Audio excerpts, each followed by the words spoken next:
নিরুদ্দেশ প্রেমেন্দ্র মিত্র। দিনটা ভারী বিশ্রী। শীতের দিনে বাদলার মতো এত অস্বস্তিকর আর কিছু বোধহয় নাই। বৃষ্টি ঠিক যে পড়িতেছে তাহা নয়, কিন্তু মেঘাচ্ছন্ন আকাশ ও স্নান পৃথিবী কেমন মৃতের মতো অসাড় হইয়া আছে। সোমেশ হঠাৎ আজ আসিয়া না পড়িলে কেমন করিয়া দুপুরটা কাটাইতাম বলিতে পারি না, কিন্তু সোমেশও আজ যেন কেমন হইয়া আসিয়াছে। খবরের কাগজটা দু একবার উল্টাইয়া পাল্টাইয়া সৌমেশের সামনে ফেলিয়া দিয়া বলিলাম, একটা আশ্চর্য ব্যাপার দেখেছ কি? আজকের কাগজে একসঙ্গে 7-7টা নিরুদ্দেশের বিজ্ঞাপন। সৌমেশ কোনো কৌতূহল প্রকাশ করিল না। যেমন বসিয়াছিল তেমন উদাসীনভাবেই শুধু সিগারেটের ধোঁয়া ছাড়িতে লাগিল। নিস্তব্ধ ঘরের ভেতর ধোঁয়ার কুণ্ডলী শুধু ধীরে ধীরে পাক খাইতে খাইতে ঊর্ধ্বে উঠিতেছে, আর সমস্ত নিশ্চল স্তব্ধ। বাইরের অসারতা যেন আমাদের মনের ওপর চাপিয়া ধরিয়াছে। নেহাত একটা কিছু করিয়া এই অস্বস্তিকর স্তব্ধতা ভাঙিবার প্রয়োজন আরম্ভ করিলাম। নিরুদ্দেশের এই বিজ্ঞাপনগুলো দেখলে কিন্তু আমার হাসি পায়। অধিকাংশ ক্ষেত্রে ব্যাপারটা কি হয় জানো তো? ছেলে হয়তো রাত করে থিয়েটার দেখে বাড়ি ফিরেছেন, এমন তিনি প্রায় ফিরে থাকেন আজকাল। খেতে বসবার সময় বাবা কয়েকদিন খোঁজ করছেন, কোথায় গেলেন বাবু?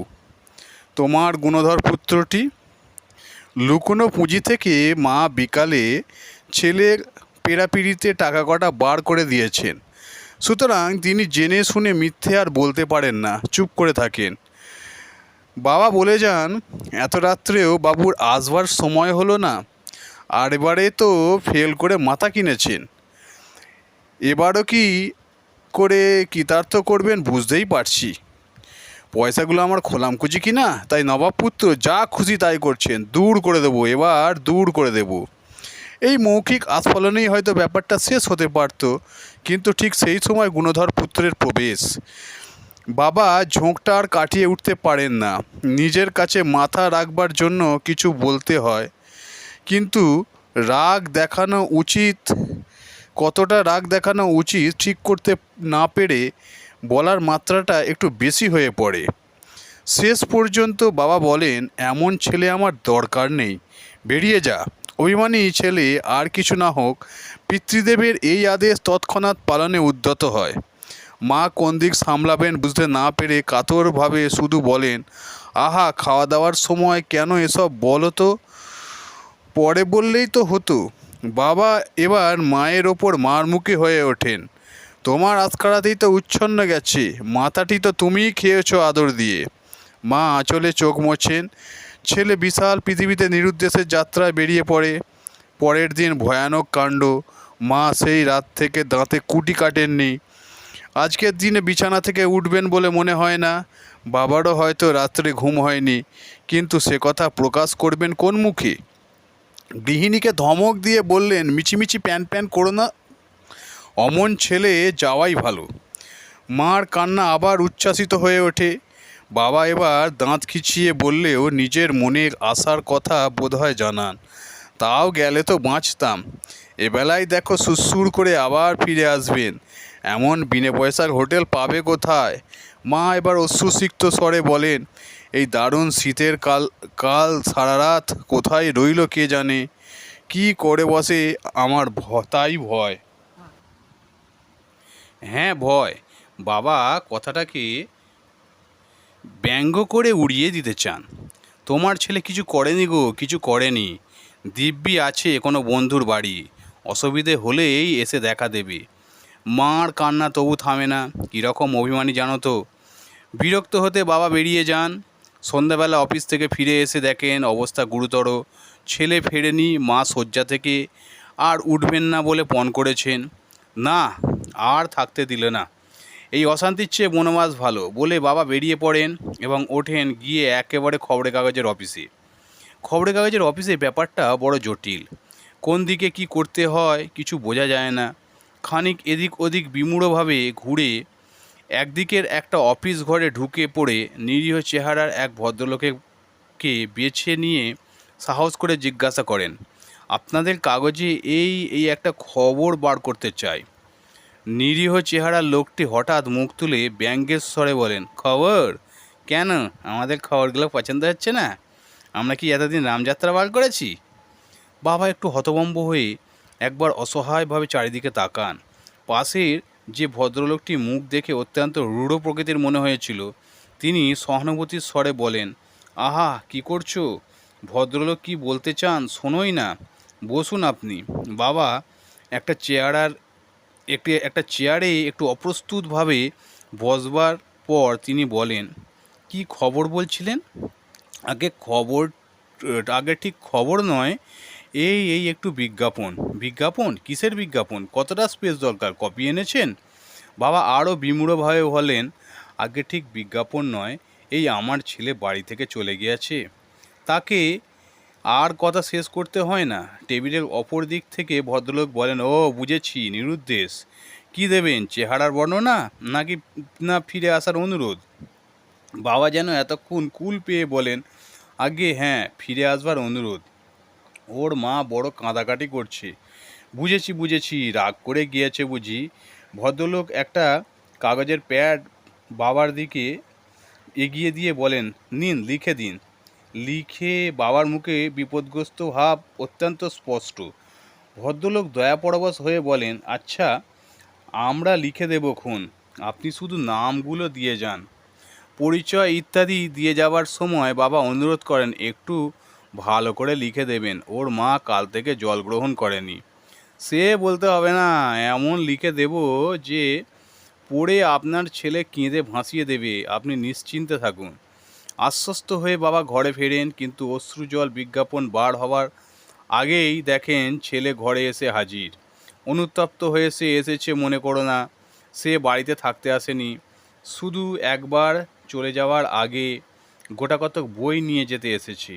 এবার মা ক্রুদ্ধ স্বর শোনা যায়, তা যাবি বই কি, অমনি কুলাঙ্গার তুই তো হয়েছিস, কোনো ছেলে যেন আর বকুনি খায় না, তুই একেবারে পীর হয়েছিস। কাল সারা রাত দু চোখের পাতা এক করেনি, তা জানিস? ভেবে ভেবে চেহারাটা আজ কি হয়েছে দেখে আয়, উনি তেজ করে চলে যাবেন। বাবা এবার ভেতরে ঢুকে মৃদুস্বরে বলেন, আহ, আর বকাবকি কেন? মা ধমক দিয়ে বলেন, তুমি থামো, অত আদর ভালো নয়। একটু বকুনি খেয়েছেন বলে বাড়ি ছেড়ে চলে যাবেন, এত বড় আস্পর্ধা। অধিকাংশ নিরুদ্দেশের বিজ্ঞাপনের ইতিহাস এই। সৌমের সিগারেটটা তখন শেষ হয়েছে। এতক্ষণ ধরিয়া আমার কথা সে মোটেই শুনিয়াছে বলে মনে হয় না। একবার একটু নাড়িয়া বসিতেও তাহাকে দেখা যায় না। নড়িয়া বসিতেও তাকে দেখা যায় নাই। একটু বিরক্ত স্বরে বলিলাম, কি হয়েছে তোমার বলো তো? মিছিমিছি আমি একাই বকে মরছি। সে কথা কোনো উত্তর না দিয়ে সৌমেশ হঠাৎ ছড়ানো পা গুটাইয়া লইয়া সোজা হইয়া বসিয়া সিগারেটের অবশিষ্টটুকু ফেলিয়া দিল। তারপর বলিল, তুমি জানো না, এই বিজ্ঞাপনের পেছনে অনেক সত্যিকার ট্র্যাজেডি থাকে। তা থাকে যে আমি অস্বীকার করছি না। কখনো কখনো সত্যি যে যায় সে আর ফেরে না। সৌমেশ একটু হাসিয়া বলিল, না, তা বলছি না। ফিরে আসবার ভয়ানক একটা ট্র্যাজেডির কথা আমি জানি। আমি উৎসুকভাবে তাহার দিকে চাহিয়া বলিলাম, তার মানে? শোনো বলছি।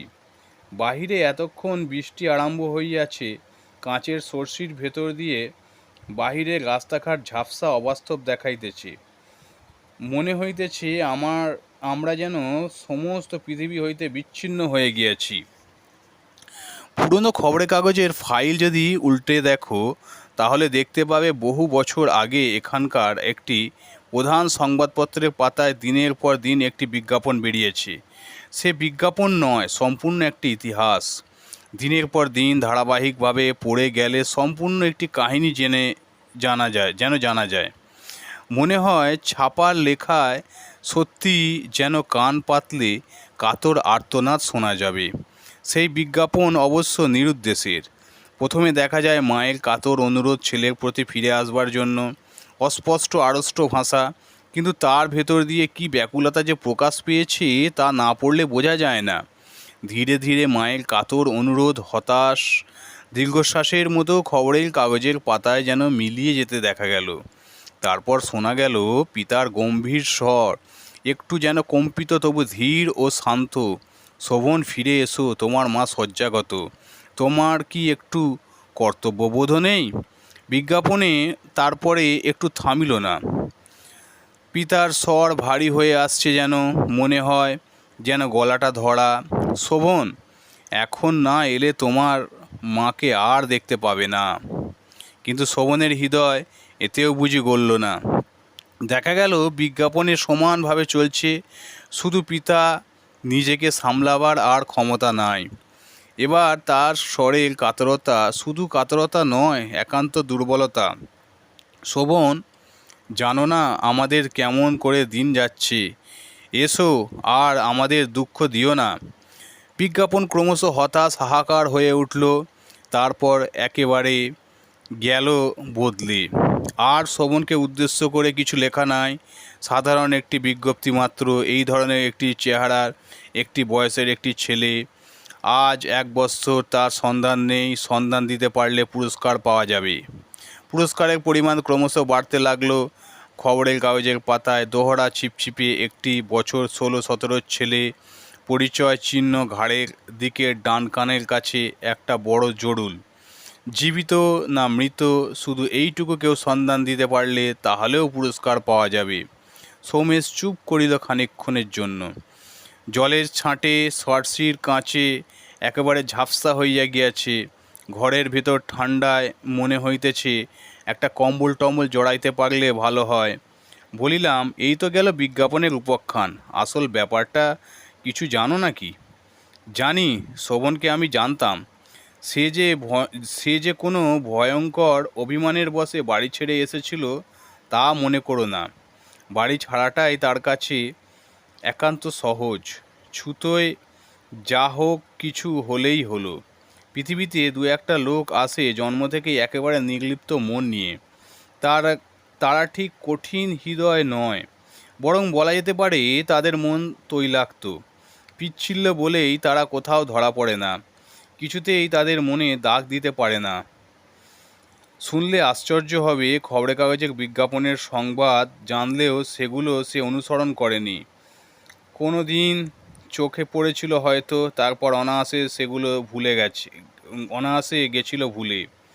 বাড়ির বাইরে সে সমস্ত দুঃখ অসুবিধায় অন্য কেউ হলে হয়রান হয়ে পড়তো, তার ভেতরেই সে পেয়েছে মুক্তির স্বাদ। অন্য কেউ যাই ভাবুক, সে নিজেকে একটি ছোট সংসারের আদরের ছেলে হিসাবে শুধু ভাবতে পারেনি। কিন্তু বিজ্ঞাপন যেদিন হঠাৎ বন্ধ হয়ে গেল, সেদিন কেন বলা যায় না, তার উদাসীন মন বিচলিত হয়ে উঠল। বিজ্ঞাপন বন্ধ হয়েছিল একটি অসাধারণভাবে।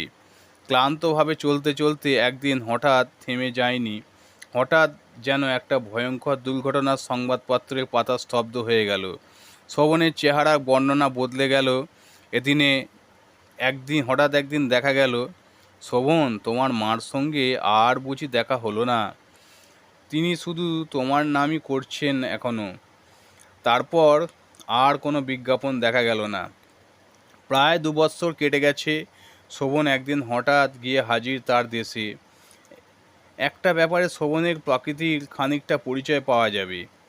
সে কথাটা আগে বলিনি। শোভন সাধারণ মধ্যবিত্ত ঘরের ছেলে নয়। সম্পন্ন বললেও তাদের ঠিক বর্ণনা করা হয় না। তাদের প্রাচীন জমিদারির অনেক দুর্দিনের ভেতর দিয়েও এসেও তখনও তেমন ক্ষয় পায়নি। শোভন তার একমাত্র উত্তরাধিকারী। সোমেশ একটু থামতেই আমি বললাম, যাক, শেষটুকু আর না বললেও চলবে। বুঝতে পেরেছি। সোমেশ একটু হাসিয়া কোনো উত্তর না দিয়া বলিয়া চলিল, 2 বছর স্বাধীন জীবনের দুঃখ কষ্ট গায়ে না মাখলেও তার ছাপ শোভনের ওপর তখন পড়েছে। 2 বছরে সে অনেক পরিবর্তিত হয়েছে, কিন্তু তাই বলে তাদের কর্মচারীরা তাকে চিনতে পারবে না এতটা আশঙ্কা করেনি। শোভন দেশে পৌঁছে সোজাসুজি তাদের বাড়ি ঢুকছিল। প্রথমেই তাকে বাধা দিয়ে দিলেন তাদের পুরনো নায়েব মশাই। কাকে চান? শোভন হেসে বললেন, কাউকে না, বাড়ি যেতে চাই। নায়েব মশাই তার দিকে খানিক তীক্ষ্ণ দৃষ্টিতে তাকিয়ে থেকে তারপর একটু স্মিত হস্যে বলেন, ওহ, কিন্তু এত তাড়াতাড়ি কেন? আসুন, বাড়িতে একটু বিশ্রাম করুন। শোভন অবাক হয়ে বলল, সে কি? কি হয়েছে নায়েব মশাই? না না, হয়নি কিছু। মা ভালো আছেন? শোভনের প্রশ্নে এবার সত্যি ব্যাকুলতা ছিল। নায়েব মশাই তেমন অদ্ভুত হাসি হেসে বলেন, ভালো আছেন বই কি, আসুন আসুন আমার সঙ্গে। শোভন তবু কিন্তু ভেতরে গেলে তো হয়। নায়েব মশাই যেন ঠিক যেন কঠিন স্বরে বললেন, না, হয় না, আপনি আমার সঙ্গে আসুন। শোভন রীতিমতো বিমূঢ় অবস্থায় আবার নায়েব মশাই অনুসরণ করে বাড়িতে গিয়ে উঠল। 2 বছর সেখানে কিছু কিছু পরিবর্তন হয়েছে। পুরনো সরকার তাদের নেই। নতুন দুটি লোক সেখানে বসে খাতা লিখছে। তার পরিচিত বৃদ্ধ খাজাঞ্চি মশাইকে দেখে যেন আশ্বস্ত হলো। নায়েব মশাইকে তাকে একটা চেয়ারে বসতে বলে খাজাঞ্চি মশাইকে উদ্দেশ্য করে বলেন, ইনি ভেতরে যেতে চাইছেন। শোভনের কাছে নায়েব মশাইয়ের গলার স্বর কেমন যেন অস্বাভাবিক মনে হলো। খাজাঞ্চি মশাই নাকের ওপর চশমাটা একটু আঙুল দিয়ে তুলে তার দিকে চেয়ে বললেন, ও, ইনি আজই এসেছেন বুঝি? হ্যাঁ, এইমাত্র। শোভন এবার অধীর ভাবে বলে উঠল, আপনারা কি বলতে চান স্পষ্ট করে বলুন। মার কিছু হয়েছে? বাবা কেমন আছেন? চারিধারে সব কটা দৃষ্টি তার ওপর অদ্ভুতভাবে নিবদ্ধ। খানিকক্ষণ সকলেই নীরব। তারপর নায়েব মশাই বললেন, তারা সবাই ভালো আছেন, কিন্তু এখন তো আপনার সঙ্গে দেখা হবে না। এবার শোভন ক্ষুব্ধ হয়ে উঠল, কেন দেখা হবে না? আপনাদের কি মাথা খারাপ হয়েছে? আমি চললুম। শোভন উঠল, কিন্তু নায়েব মশাই দরজার কাছে সামান্য কিছু এগিয়ে গিয়ে শান্তভাবে বললেন, দেখুন, মিছিমিছি কেলেঙ্কারি করে লাভ নেই, তাতে ফল হবে না কিছু। হঠাৎ শোভনের কাছে সমস্ত ব্যাপারটা ভয়ঙ্করভাবে স্পষ্ট হয়ে উঠল। সে বিস্মিত ভীত কণ্ঠে বলল, আপনারা কি আমাকে চিনতে পারছেন না? সকলে নীরব। আমি শোভন, বুঝতে পারছো না আমি শোভন? নায়েব মশাই এবার বললেন, আপনি একটু দাঁড়ান, আমি আসছি। পাশের ঘরে গিয়ে টেবিলের একটা ড্রয়ার খুলে তিনি একটা জিনিস এনে শোভনের হাতে দিলেন। তারই একটা পুরনো ফটো, সাধারণভাবে তোলা, এখন অস্পষ্ট হয়ে এসেছে একটু। নায়েব মশাই বললেন, চেনে নাকি? শোভন বিস্মিত কণ্ঠে বললে, এ তো আমারই ফটো, দেখুন ভালো করে, আপনারাই মিলিয়ে। না, এ অসহ্য। চুলগুলো মুঠি করে ধরে সে বসে পড়ল। নায়েব মশাই তার সঙ্গে বসে বললেন, দেখুন, কিছু মনে করবেন না, আপনার সঙ্গে একটু মিল আছে সত্যি, কিন্তু এর আগে আরও দুজন সঙ্গে ছিল, মায় জরুল পর্যন্ত। আমাদের এই নিয়ে গোলমাল করতে মানা আছে। আমরা কিছু হাঙ্গামা করব না, আপনি এখন চলে যেতে পারেন। শোভন উদ্ভ্রান্তভাবে সকলের দিকে চেয়ে দেখল। সকলের দৃষ্টিতে অবিশ্বাস। কাতরভাবে বলল, একবার শুধু আমি মা বাবার সঙ্গে দেখা করব। আপনারা বিশ্বাস করছেন না, কিন্তু একবার আমায় শুধু দেখা করতে দিন। নায়েব মশাই হতাশভাবে হাতের ভঙ্গি করে বললেন, শুনুন তাহলে, 7 দিন আগে শোভন মারা গেছে।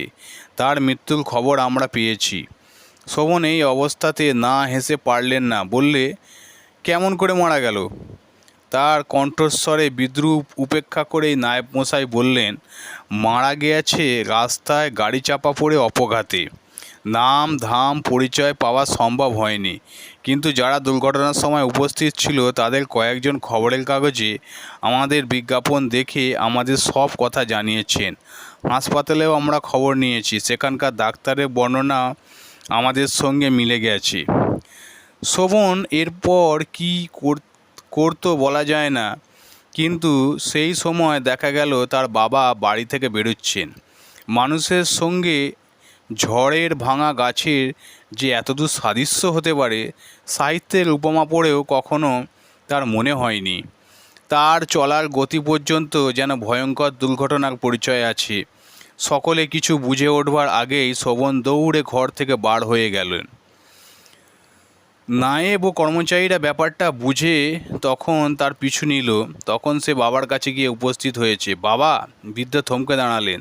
সে মুখের বেদনাময় বিমূঢ়তা শোভনের বুকে ছুরির মতো বিঁধল। বাবা, আমায় চিনতে পারছো?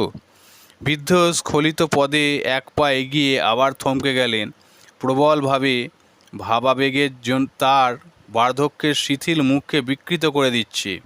তখন নায়েব মশাই ও কর্মচারীরা এসে পড়েছেন। বৃদ্ধ কম্পিত হাত তুলে কম্পিত স্বরে বললেন, কি? নায়েব মশাই শোভনের কাঁধে দৃঢ়ভাবে হাত রেখে বললেন, না, কেউ না। সেবারের মতো এই নিয়ে 3 বার হলো।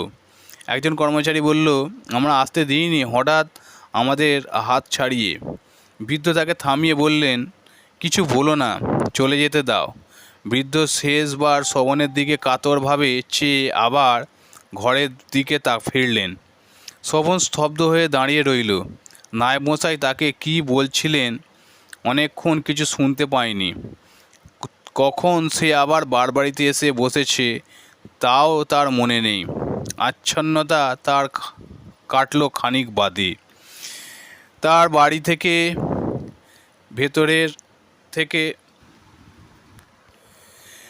ভেতর থেকে একজন কর্মচারী নায়েব মশাইকে এসে কি বলছে। নায়েব মশাই তাকে কি বলছেন ঠিক শোনা যাচ্ছে না। না, এবার বোঝা যাচ্ছে। নায়েব মশাইয়ের হাতে অনেকগুলো টাকার নোট। কণ্ঠস্বরে তার মিনতি। শোভনকে একটা কাজ করতে হবে। বাড়ির কর্ত্রী মুমূর্ষ। ছেলের মৃত্যু সংবাদ তিনি শোনেননি। তাকে কিছু জানানো হয়নি। এখনও তিনি তাকে দেখবার আশা করে আছেন।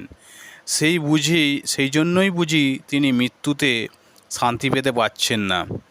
শোভনকে তার হারানো ছেলে হয়ে একবার দেখা দিতে হবে। মুমূর্ষ নিষ্প্রভ দৃষ্টিতে কোনো কিছু ধরা পড়বে না। হারানো ছেলের সঙ্গে তার সত্যি সাদৃশ্য আছে। মৃত্যু পথযাত্রী এই শেষ সান্ত্বনাটুকু দেবার জন্য জমিদার নিজে তাকে কাতর অনুরোধ জানিয়েছেন। তার এতে কোনো ক্ষতি নেই। নায়েব মশাই নোটের তাড়াটা শোভনের হাতে গুঁজে দিলেন। সোমেশ চুপ করিল। খানিকক্ষণ বাইরের বৃষ্টির শব্দ ছাড়া আর কোনো শব্দ নয়। আমি অবশেষে বলিলাম, সোমেশ, তোমার কানের কাছে একটা জরুল আছে। সোমেশ হাসিয়া বলিল, সেই জন্যই গল্প বানানো সহজ হলো। কিন্তু কেন বলা যায় না? শীতের বাদলের এই শীতল পাড়ায় অন্ধকার অস্বাভাবিক অপরাহ্নে তার হাসিটাই বিশ্বাস করিতে আমার প্রবৃত্তি হইল না।